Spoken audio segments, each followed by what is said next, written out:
ओम श्री गणेशाय नमः। दर्शक मित्रों, जय श्री राम। आइए हम मासिक भविष्य फल नवंबर 2025 मेष राशि के बारे में संपूर्ण जानकारी प्राप्त करते हैं। मेष राशि राशि क्रम के अंदर प्रथम राशि। मेष राशि वाले जातक विकार युक्त होते हैं और सिद्धांत के अनुसार चलने वाले होते हैं। मेष राशि का जो स्वामी है वो मंगल है। तो नवंबर माह के अंदर ग्रहों की स्थिति क्या है, पहले उसके ऊपर हम विचार करते हैं। तो यह कुंडली हमारे सामने है। चौथे घर के अंदर गुरु उच्च का होके गोचर कर रहा है, लेकिन गुरु 11 तारीख को वक्री भी हो रहा है। पांचवें घर के अंदर सिंह राशि में केतु विद्यमान है। शुक्र है वो नीच का होकर छठे घर के अंदर गोचर कर रहा है, लेकिन शुक्र 2 तारीख को तुला राशि में आ जाएगा, यानी नीच का शुक्र मात्र 2 दिन रहने वाला है। फिर माह के अंतिम 26 तारीख को शुक्र वृश्चिक राशि में आएगा, यानी कन्या राशि को स्पर्श कर रहा है, तुला राशि को स्पर्श कर रहा है और वृश्चिक राशि को भी स्पर्श कर रहा है। शुक्र 3 राशि को स्पर्श करते हुए नवंबर माह में आगे बढ़ेगा। वृश्चिक राशि के अंदर बुध और मंगल की युति है। मंगल वही रहेगा, लेकिन बुध 9 नवंबर को वक्री हो रहा है। 23 तारीख को पुनः वक्री होकर तुला राशि में आएगा। 29 तारीख को मार्गी हो जाएगा, यानी 23 तारीख तक मंगल और बुध की युति रहने वाली है।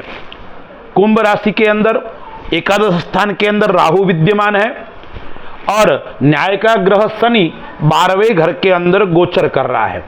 यह है मेष राशि वालों के लिए ग्रह की स्थिति। अब हम विचार करते हैं मेष राशि वालों के लिए ये जो नवंबर मास है वो कैसा रहने वाला है। इस नवंबर माह के अंदर क्या क्या परेशानियों का सामना करना पड़ेगा, कौन से क्षेत्र में लाभ होने वाला है, उससे पहले हम विचार करते हैं मेष राशि वालों के लिए इस नवंबर माह की कौन सी तारीख खराब रहने वाली है। मैं आपको जो बता रहा हूं आप आजमा के देख लीजिए, इसका परिणाम आपको देखने को मिलेगा। जो मैं तारीख बता रहा हूं वो तारीख है 2, 3, 4, 10, 11 एवं 12। फिर माह की 20 तारीख और अंतिम तारीख 30 तारीख। यह तारीख खराब और कष्टदायक रहने वाली है। तो दर्शक मित्रों, ये जो तारीख है उस तारीख में हो सकता है आप परेशानी के अंदर रहे, आप समस्याग्रस्त रहे, आप कई प्रकार के उठाव पटक देखने को इस माह के अंदर मिलेंगे।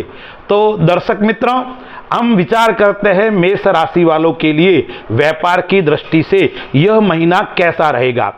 तो देखिए, चौथे घर के अंदर गुरु उच्च का है, जरूर सूर्य नीच का है, लेकिन लग्न के ऊपर सूर्य की उच्च की दृष्टि है। तो यह स्थिति क्या करवाएगी, व्यापार की दृष्टि से कहीं न कहीं अच्छा परिणाम प्राप्त करा सकता है। 12वें घर के अंदर शनि है। शनि जहां बैठता है वो लाभदायक रहता है। तो 12वें घर का शनि सिंह राशि मेष राशि वाले जातकों के लिए विदेश संबंधी कार्य करवाएगा। यदि आप विदेश से व्यापार करते हो या विदेश कोई माल आदि भेजते हो तो उस क्षेत्र में आपको अच्छे परिणाम देखने को मिलेंगे। यदि आप भूमि संबंधी कार्य करते हो, आप रियल एस्टेट का काम करते हो, तो आपको कहीं न कहीं यह नवंबर माह लाभ देकर जाने वाला है। लेकिन आप जिसके साथ में कार्य करते हो, यदि कोई आपका पार्टनर है तो उनके साथ में जरूर मनमुटाव हो सकता है और तर्क वितर्क ज्यादा हो सकते हैं। इसलिए आपको वाणी के ऊपर थोड़ा संयम बरतने की आवश्यकता इस नवंबर माह के अंदर रहेगा। माह के अंदर कोई अचानक बदलाव आपको दिखने का मिल गया, जो आपने विचार नहीं किया है। इस प्रकार का काम इस माह के अंदर हो सकता है और उसके कारण अचानक बदलाव के कारण आप जरूर मानसिक तनाव में रहेंगे। रिसर्च क्षेत्र में आप जुड़े हुए व्यक्ति है डॉक्टर है, आप साइंस से जुड़े हुए हैं, ऐसे व्यक्तियों के लिए यह समय उत्तम और श्रेष्ठ रहने वाला है। जरूर ऐसे व्यक्तियों को समस्या आएगी, लेकिन समस्या से समाधान भी तुरंत प्राप्त होगा। यानी आपकी बुद्धि अच्छी चलेगी, आपका विवेक अच्छा चलेगा, आप अच्छे विश्लेषक होंगे, विश्लेषण करने वाले होंगे, तो आपकी स्वयं की समस्या का समाधान आप स्वयं कर सकेंगे। भाई पक्ष और बहन पक्ष या ससुराल पक्ष से देखते हैं, यानी पारिवारिक दृष्टि से, तो भाई बहन जो छोटे हैं उनसे विशेष मनमुटाव आपको दिखने को मिलेंगे। 8वें घर के अंदर बुध और मंगल की युति है। अब बुध वक्री भी है, मंगल साथ में बैठा हुआ है, तो ससुराल से मनमुटाव बढ़ सकते हैं। आपके ससुराल के मनमुटाव बढ़ने के कारण आपके जीवन साथी के साथ में भी आपका मनमुटाव बढ़ सकता है, कोई न कोई समस्या आपकी उत्पन्न हो सकती है। यात्रा की दृष्टि से देखें तो यात्रा योग इस माह के अंदर श्रेष्ठ और अच्छे है। धार्मिक यात्रा का योग है। व्यापार की दृष्टि से देखें तो भी यात्रा का योग उत्तम और श्रेष्ठ रहने वाला है। अब हम विचार करते हैं वैवाहिक जीवन सुख कैसा रहेगा। देखिए, मैंने आपको बताया वैवाहिक जीवन सुख तो अच्छा है, लेकिन ससुराल के कारण, दूसरों के कारण आपके वैवाहिक जीवन में कोई मनमुटाव उत्पन्न हो सकता है। अन्यथा जीवन साथी के साथ में आपकी अच्छी बनेगी, प्रेम रहेगा, अपनत्व रहेगा। इस प्रकार से जीवन साथी के साथ में आपका व्यवहार अच्छा रहेगा। स्वास्थ्य की दृष्टि से देखें तो स्वास्थ्य की दृष्टि से थोड़ी समस्या क्या रहेगी। एक तो नेत्र संबंधी समस्या का सामना, या कान दर्द है, आंखों का दर्द है, या गले का दर्द, उस प्रकार की बीमारी का योग रहता है। इसलिए छोटी मोटी आपको मस्तक संबंधी, नेत्र संबंधी या आंख कान संबंधी आपको दिखाई पड़ती है समस्या, तो तुरंत अच्छे व्यक्ति, अच्छे डॉक्टर से दिखाकर उसका इलाज लेना है, लापरवाही नहीं रखनी है। अनुशासन प्रिय होंगे इस माह के अंदर। आप स्वयं भी अनुशासन से चलोगे और अपने संतान, अपने परिवार, वो सब लोग आपके कहे अनुसार चले, आपके अनुशासन में चले, ऐसी आपकी भावना रहेगी। यानी आप कोई बड़े अधिकारी है, आप बड़े बिजनेसमैन है, तो आपके नीचे काम करने वाले व्यक्ति अनुशासन में रहकर काम करे, यह आपके लिए महत्वपूर्ण रहेगा। आपका जीवन भी अनुशासनपूर्ण होगा और दूसरों को भी अनुशासन में किस प्रकार से रहना चाहिए, इस प्रकार का स्वभाव आपको देखने को मिलेगा। व्यापार के अंदर श्रेष्ठ है, लेकिन बीच बीच में कठिनाइयों का सामना आपका करना पड़ेगा।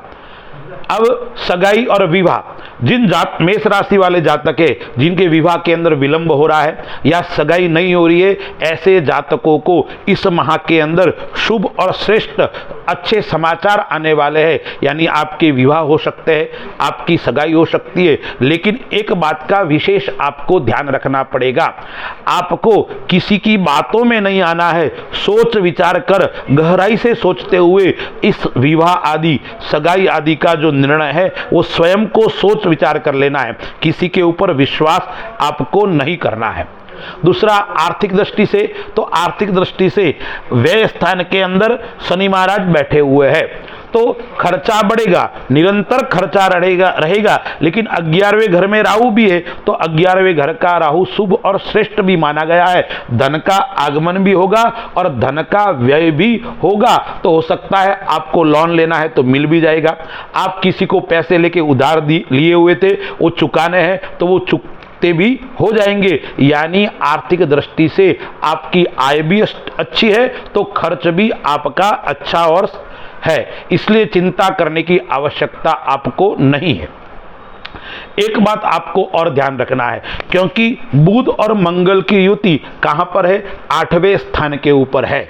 इसलिए आपको अपनी वाणी के ऊपर संयम बरतना पड़ेगा। उतावलापन आपको नहीं दिखाना है। तुरंत कोई भी कार्य जल्दी करना, तुरंत करना, ऐसा नहीं। धैर्यता पूर्वक कार्य करोगे, वाणी के अंदर संयम रखोगे, बोलना कहाँ है कहाँ नहीं बोलना है, इस प्रकार का आप ध्यान रखोगे तो आपको समस्या का सामना नहीं करना पड़ेगा। अन्यथा अपने व्यक्ति ही आपके दुश्मन हो सकते हैं। अपनों से ही खतरा होगा, बाहर से शत्रु आदि से खतरा इस नवंबर माह के अंदर मेष राशि एवं मेष लग्न वालों को नहीं है।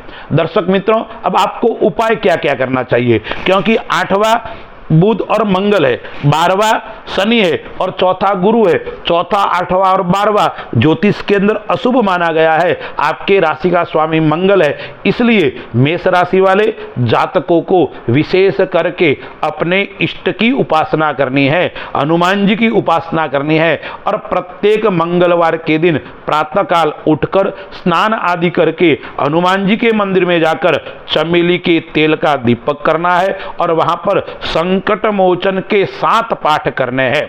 दूसरा एक उपाय मैं आपको और बताता हूं, भगवान शिव के मंदिर में जाकर आपको मंगलवार के दिन भगवान शिव के मंदिर में जाकर कमल का पुष्प यदि मिल जाए और भगवान शिव को चढ़ाते हो, या गुलाब का पुष्प मिले और भगवान शिव को अर्पण करना है और उसके बाद में 7 बार ओम नमः शिवाय बोलते हुए काले तिल और मसूर की दाल भगवान शिव को अर्पण करनी है।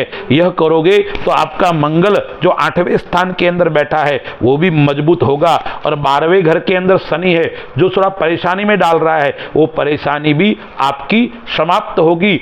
और कुल मिलाकर यह जो नवंबर माह है वो मेष राशि वालों के लिए कहीं न कहीं अच्छा और उत्तम सफलता देने वाला रहेगा।